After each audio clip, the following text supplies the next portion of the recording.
இயேசு உங்களை நேசிக்கிறார். இந்த நாள் வேதாகம தியானத்திற்கு உங்களை அன்புடன் அழைக்கிறேன். அவர் ஜெபம் பண்ணும்படி ஒரு மலையின் மேல் ஏறி முழுவதும் தேவனை நோக்கி ஜெபம் பண்ணி கொண்டிருந்தார். லூக்கா 6ஆம் அதிகாரம் 12ஆம் வசனம்.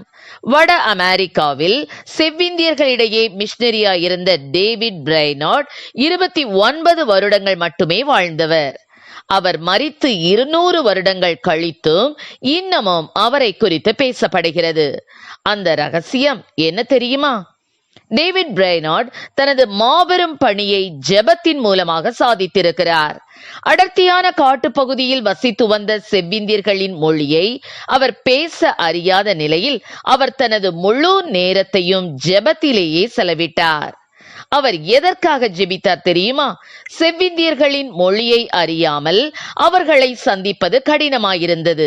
எனவே அவர் அந்த மொழியை பேச வேண்டுமானால் அவரது எண்ணங்களை சரியாக புரிந்து கொள்ளக்கூடிய, விவரிக்கக்கூடிய ஒருவர் தேவை. ஆகையால் தான் செய்கிற எந்த ஒரு காரியமும் தேவனுடைய வல்லமையை மட்டுமே சார்ந்திருக்க வேண்டும் என்று அவர் அறிந்திருந்தார். எனவே பரிசுத்த ஆவியானவர் தன்மேல் இறங்கும்படி நாள் முழுவதும் ஜெபித்து வந்தார். அவர் மரித்த பின் அவரது வரலாற்றை படித்த வில்லியம் கேரி இந்தியாவிற்கும், ராபர்ட் மச்சைன் யூதர்களிடத்திற்கும் மற்றும் ஹென்றி மார்டின் இந்தியாவிற்கும் மிஷனரிகளாக சென்றனர்.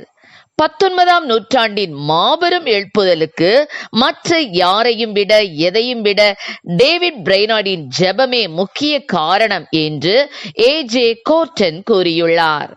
ஓம் என கருமையானவர்களே, எழுப்புதல் வீரர்களின் வெற்றிக்கு அடித்தளமாக இருந்தது ஜெபமே.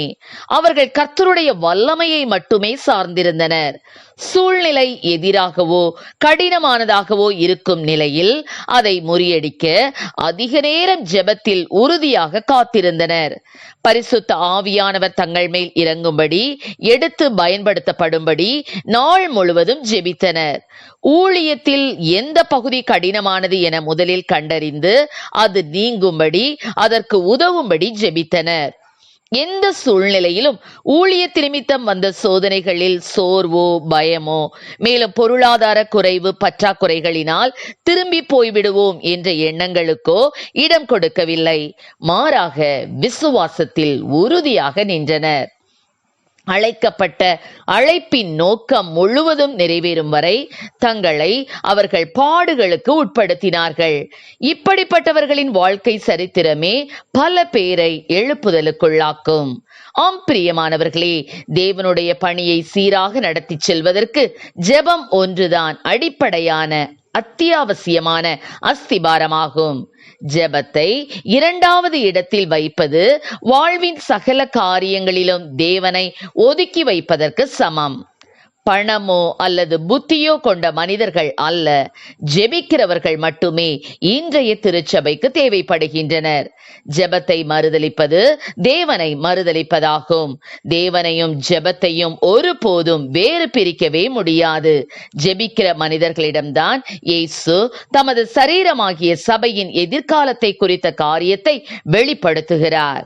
எனவே ஜெபித்து ஜெபித்து ஜெயமெடுப்போம். கர்த்தர் நம்மை ஆசீர்வதிப்பாராக. ஆமென். ஜெபம்.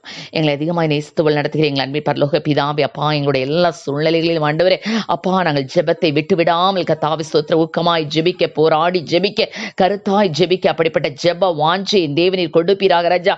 எங்கள் சபை வளரும்படியாக, எங்கள் தேசம் எழுப்புதலை காணும்படியாக திறப்பிலே நின்று ஜெபிக்கிற ஜெப வாஞ்சை ஒவ்வொரு பிள்ளைகளுக்கும் என் தேவனீர் கொடும்.